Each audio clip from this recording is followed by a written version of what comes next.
I think I've heard that that's the best season of the show, and I bet those people are right because that was freaking awesome. Even my mom was saying that was really good. That was really good. That was really awesome. That was amazing.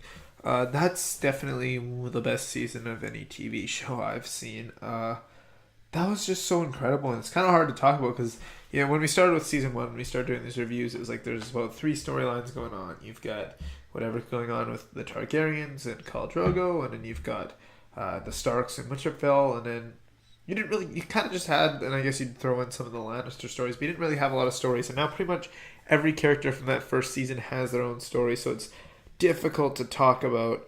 But I really enjoyed most stories here. I think Daenerys' story continues to struggle, and it's not because of Daenerys. I think that Daenerys is really amazing and a great character, almost to the point where she's kind of almost a flawless character at this point, which maybe takes away from it. But I will say this that. The people she's surrounded with just aren't interesting. Her objectives aren't interesting. I want to get back to Westeros as soon as possible. And I think that it was better here than Karth. Karth was even some of the Dothraki stuff was it kind of went on and on, but at the same time that had an amazing payoff. The payoff at the end here wasn't.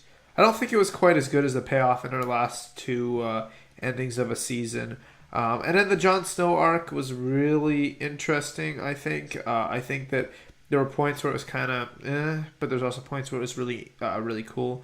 I love the relationship with Ygritte. It started kind of like, I don't know about this, but it really, when it came to the end there, I really liked the way it ended, and I liked the way Jon Snow's arc ended with him back, of course, at the Wall. And I really liked Sam's as well. I thought that Sam had a really, really, really good arc here with the girl and the baby, and Craster's just an ass, and seeing the way that ended, and that was just. I really liked that. I really liked the Beyond the Wall segments. I really liked Bran's story. I thought that was interesting as well.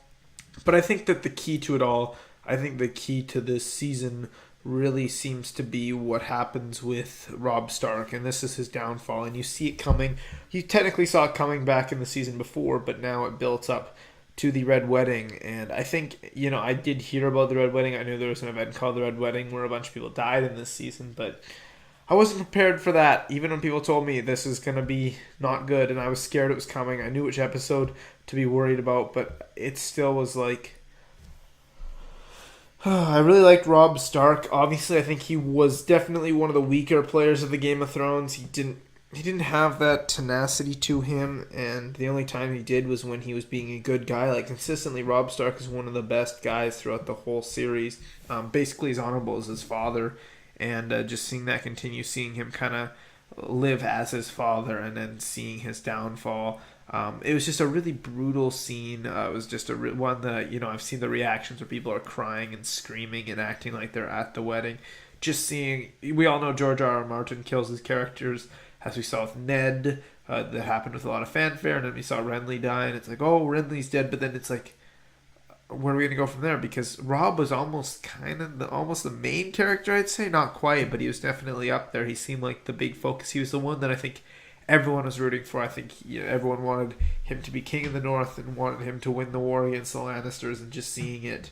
And just the line, the Lannisters send their regards. And I loved when the Rains of Castamere started playing. That was one of the most chilling moments of the show so far, one of the best moments, because it really kind of foreshadowed, and we knew Catelyn was kind of like, well, when did this play? When there was a massacre that had Tywin Lannister's name on it, and that's what we ended up seeing, and ended with a really good finale overall. Arya Stark has a really good story.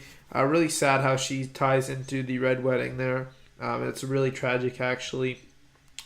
And seeing her with the Hound, I think that's overall a great combination. I really do like the Hound. I know a lot of people don't. I think that the Hound, apart from killing the baker's boy, and that's the reason that we're supposed to hate the Hound, and that's the reason Arya hates the Hound, he's been a bad guy, but he hasn't been a bad guy. I mean, he's done a lot of nice things, and it's building up to him being a more heroic character, as we can obviously tell.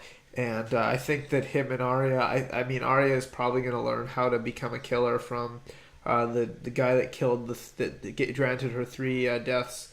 But it's interesting to see how this will pan out, if she'll learn anything from the Hound, and I like that dynamic as well.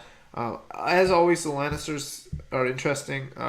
Tyrion's got a really interesting arc here with the marriage of Sansa. Obviously, he doesn't feel it, but he really does care for Sansa. He really doesn't want to be a bad person. Tyrion's a good guy, just kind of on the side of the bad guys, for doing it for his father and doing it for the legacy and for the dynasty and to take control of the North. Tywin's an amazing player at this game, and I think that that's important to the story. And I think that this is one of the most interesting arcs overall. I think that Tyrion's an interesting, fascinating character, the Imp, and I think that we're gonna see where that goes from there. But I really am uncertain with this, and I'm uncertain how Shay's gonna kind of come into the mix there. With him, of course, marrying the girl that Shay is protecting as well, the girl that Shay loves and has cared for. Another thing that I find fascinating is the rivalry between Varys and Littlefinger. I think that's a great little rivalry that definitely, it's interesting because they're friends, but they're kind of the two of the more powerful men behind the scenes. They own a lot of spies, but there's different philosophies there. You've got Varys wanting to protect the kingdom, and Littlefinger's kind of an agent of chaos. He wants power for himself or wants to burn it all to the ground. He's got a lot of vengeance. It's a very, very interesting duo and rivalry that's built off of their friendship and admiration for each other and respect for each other, but also one's willing to stab the other in the back while the other just kind of wants to stop the other from stabbing more people in the back. So I find that to be an interesting rivalry there. Definitely hooked by that. I really like when Varys is on screen. I think in the first couple seasons I was a big Littlefinger guy, but I'm developing more into a Varys guy. I find Varys to be a very funny guy, a very actually badass guy, especially when he had the warlock captured. I thought that was like, oh, I see how powerful Varys really is. And then of course there's the Brienne and Jaime arc, which I think they have amazing chemistry, the actors. I remember the part where Jaime kind of gets his hand cut off. That was actually the most jaw-dropping moment. I was not expecting that, the way it built into that. And then the music that played in the credits after was like, what? What? My mom's jaw was just wide open. That was pretty incredible. But overall, this season is a 10 out of 10. This was fantastic. I've heard this is one of the best two seasons. If this is the height of the show, this is a dang good show because I was invested by every episode, all leading up to the Red Wedding, which I think that's definitely the best episode we've seen. Not just because it's not even like that I like the Red Wedding or anything. It's a tragic scene, but just the emotional level that's behind that and the way it built and the way they used the Rains of Castamere soundtrack and the way they talked about it earlier in the episode, and just it all built up to one of the most iconically tragic moments in the history of television, and it's pretty awesome. So guys, thank you for watching this video. Let me know what your thoughts are below, and I'll see you guys all later. Goodbye, everybody.